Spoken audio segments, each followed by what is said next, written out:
কম বন্ধুরা, আজকে আপনাদেরকে মজার একটা অঙ্ক শিখাবো। সেটা দেখেন, পঞ্চম শ্রেণীর পঞ্চম অধ্যায় পৃষ্ঠা নাম্বার 63 দশমিক ভগ্নাংশের যে নিয়মটা, দশমিক ভগ্নাংশ করার আগেই আমাদের এই জিনিসটা অবশ্যই জানা দরকার। যেমন ধরেন, এই যে কিলাইয়া হাকাইয়া ডাকাত মারিলে দেশে শান্তি মিলিবে।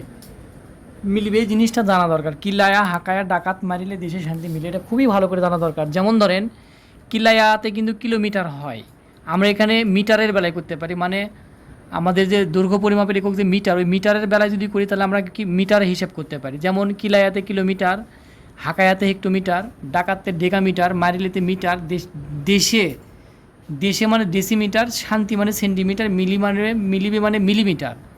ঠিক তেমনি আমরা কিলায়াতে কিলোগ্রামও করতে পারি, কিলোগ্রাম, হাকায়াতে হেক্টোগ্রাম, ডাকাতে ডেকাগ্রাম, মারিলেতে গ্রাম, দেশে মানে ডেসিগ্রাম, শান্তি মানে সেন্টিগ্রাম, মিলিবে মানে মিলিগ্রাম লিখতে পারি। ঠিক তেমনি কিলায়াতে কিলোলিটার, এখন লিটারের বেলায় মানে তরল পদার্থের আয়তন পরিমাপ, এখানে ওজন পরিমাপের একক গ্রাম, এখানে দৈর্ঘ্য পরিমাপের একক মিটার আমরা করছি, ওজন পরিমাপের একক গ্রাম দিয়েও কিন্তু বুঝলাম। এখন তরল পদার্থের আয়তন পরিমাপের একক কি, লিটার, লিটার দিয়ে আমরা হিসেব করতে পারি। কিলায়াতে কিলোলিটার, হাকায়াতে হেক্টোলিটার, ডাকাতে ডেকালিটার, মারিলেতে মিটার লিটার, দেশেতে ডেসিলিটার, শান্তিতে সেন্টিলিটার, মিলিবে মানে মিলি লিটার। এখন বিষয়টা হলো আমরা করতে পারি, এখানে দেখেন আমরা চিন্তা করে দেখতে পারি। এখানে দেখেন একটা খুব সুন্দর একটা থিম আছে, আপনারা নিশ্চয়ই আমার ভিডিওটা দেখলে বুঝতে পারবেন। সেই বিষয়টা হলো, দেখেন ভালো করে বোঝেন। আমরা যখন এই দিকে যাব তখন 10 ঘর করে বাড়বে। ধরেন এখানে 1, এখানে 10 বাড়লো, এখানে আরও 10 বাড়লো, মানে গুণন 10, এখানে গুণন 10, এটা আমি মিশে দিচ্ছি, এখানে গুণন 10, এখানে গুণন 10, এখানে গুণন 10, এখানে গুণন 10। এইদিকে 10 10 10 করে বাড়বে, 10 গুণ করে বাড়ে, এইদিকে 10 গুণ করে, এখানে 1, এখানে মিলি এদিকে আসবো আমরা, ডান দিক থেকে বামে যাব, এইদিকে হবে 1-এর 10, এইদিকে হবে 1-এর 100, এইদিকে হবে 1-এর 1000, এইদিকে হবে 1-এর কয় হাজার হবে, 10,000, এইদিকে হবে 1-এর 1,10,000 হবে। মানে আপনার হচ্ছে সরি, 1 লিখে আমার 5টা শূন্য হবে, 1 2 3 4 5টা শূন্য হবে, এখানে 4টে শূন্য আছে, এখানে 1 লিখে আমার কয়টা শূন্য হবে, 6টা শূন্য হবে।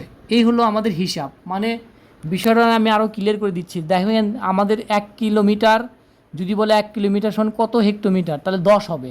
1 কিলোমিটার সমান কত হবে, 10 হবে। যদি 1 কিলোমিটার সমান কত ডেকামিটার বলে, তাহলে 10 10-এ 10 আর 10 গুণ করেন 100 হবে।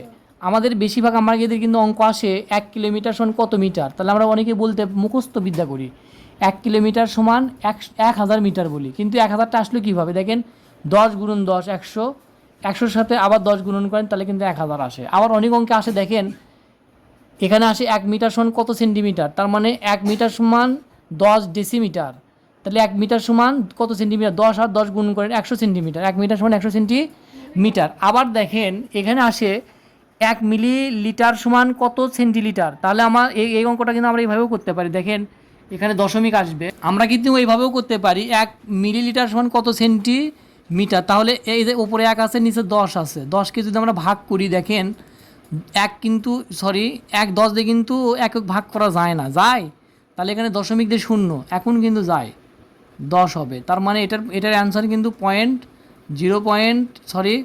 এখানে 0.1 হবে। এখানে এটা কিন্তু লিখতে পারি 0.1। ঠিক অনুরূপভাবে পরেরগুলোও হবে। দেখেন অনুরূপভাবে দেখেন এখানে আছে কত, উপরে 1 নিচে 100, তাহলে 1 দিয়ে 100কে তো ভাগ করা যায় না, তাহলে দশমিক দিয়ে শূন্য আর একটা শূন্য, তো শূন্য, দশমিক মানে একটা শূন্যর অনুমতি, আবার শূন্য দিয়ে আরেকটা শূন্য বসাতে পারলাম, 100-100-র মধ্যে কিন্তু একবার যায়। তার মানে আমরা এখানে 0.01ও লিখতে পারি। সেমভাবেই এখানে 0.2টা শূন্য দিয়ে 1 লিখব, এখানে 0.3টে শূন্য দিয়ে 1 লিখব। বিষয়টা মনে হয় বুঝছেন, ভাগ করলে বাড়াবে।